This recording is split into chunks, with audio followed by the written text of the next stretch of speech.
Middle east में जंग अब सिर्फ हथियारों की लड़ाई की नहीं रही है, बल्कि इसका असर सीधा ग्लोबल इकोनॉमी, तेल सप्लाई और टेक्नोलॉजी सेक्टर तक पहुंच चुका है। तेल के दाम रिकॉर्ड स्तर पर हैं, समुद्री रास्ते तनाव में हैं और बड़े देश अब खुलकर रणनीति बदलते दिख रहे हैं। इसी बीच बात करते हैं पिछले 24 घंटे में हुई बड़ी अपडेट्स की। तो सबसे पहले कच्चा तेल $126 पार पहुंच चुका है, जिससे बाजार में भी हड़कंप देखने को मिला है। मिडिल ईस्ट तनाव के बीच ब्रेट क्रूड की कीमत $126 प्रति बैरल के पार पहुंच गई है, जो मार्च 2022 के बाद सबसे ऊंचा स्तर है। फिलहाल कीमत करीब $123 के आसपास ट्रेड कर रही है, लेकिन बाजार में भारी अनिश्चितता अभी भी बनी हुई है।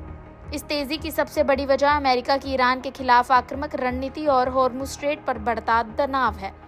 विशेषज्ञों का मानना है कि अगर ये टकराव लंबा चला या समुद्री रास्ते पूरी तरह प्रभावित हुए तो कीमतें $140 से $150 तक जा सकती हैं। ईरानी संसद अध्यक्ष मोहम्मद बाघेर गालिबाफ ने भी तंज कसते हुए कहा है कि तेल का अगला पड़ाव $140 हो सकता है।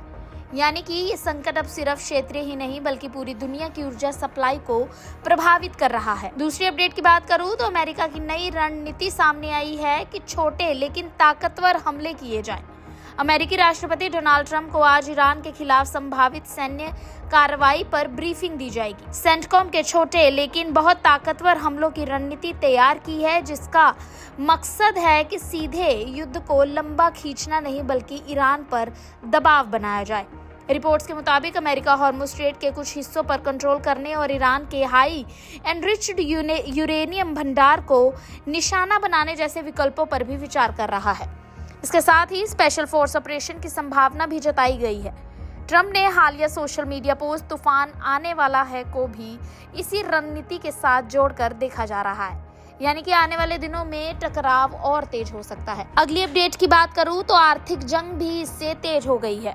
अमेरिका ने ईरान के करीब $45 करोड़ की क्रिप्टो करेंसी जब्त कर ली है। ये कार्रवाई ऑपरेशन इकोनॉमी फ्यूरी के तहत की गई है, जिसका मकसद है कि ईरान की अर्थव्यवस्था को कमजोर किया जाए। दूसरी तरफ समुद्र में भी दबाव बढ़ाया जा रहा है। अमेरिकी नाकेबंदी के चलते 42 कमर्शियल जहाजों को रास्ता बदलने के लिए मजबूर किया गया है, जबकि 6.9 करोड़ बैरल तेल टैंकरों में फंसा हुआ है। इससे ईरान को करीब $6 अरब से ज्यादा का नुकसान पहुंचा है, क्योंकि वो अपना तेल बेच नहीं पा रहा। यानी अब जंग सिर्फ सैन्य ही नहीं बल्कि पूरी तरह से आर्थिक मोर्चे के साथ भी लड़ी जा रही है। अगली अपडेट की बात करूं तो इस जंग का असर ग्लोबल सिस्टम पर दिखने को मिला है। ईरान युद्ध का असर अब टेक सेक्टर तक भी पहुंच चुका है।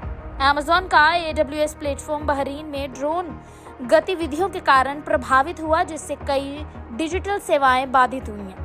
इसके अलावा तेल की कीमतें बढ़ने से जापान की करेंसी येन 160 प्रति डॉलर के स्तर तक गिर गई, जो बड़े आर्थिक दबाव का संकेत है।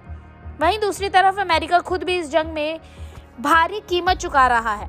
अब तक $25 अरब खर्च हो चुके हैं, जो नासा के सालाना बजट के बराबर है। सीधी बात यह है कि मिडिल ईस्ट का ये टकराव अब एक फुल स्केल ग्लोबल क्राइसिस में बदल रहा है। अगर हालात जल्द नहीं सुधरे तो इसका असर सिर्फ युद्ध क्षेत्र तक ही नहीं बल्कि हर देश की अर्थव्यवस्था, बाजार और आम लोगों की जिंदगी पर पड़ेगा। US हो या कनाडा की फास्ट लाइफ, काम, घर और ठंडी हवाओं के बीच बॉडी को चाहिए रोज का नेचुरल केयर। मीट अश्विनो पराश, हितायु का daily wellness hero. 40+ herbs, A2 घी और हनी का पावरफुल मिश्रण। रोज का 1 चम्मच और आपको मिले natural nutrition, strong immunity, cold, fatigue और स्ट्रेस से प्रोटेक्शन। पीढ़ियों से ट्रस्टेड ये आयुर्वेदिक फॉर्मूला डेली एनर्जी बढ़ाने के लिए आज ही ऑर्डर करें अश्विनो पराश।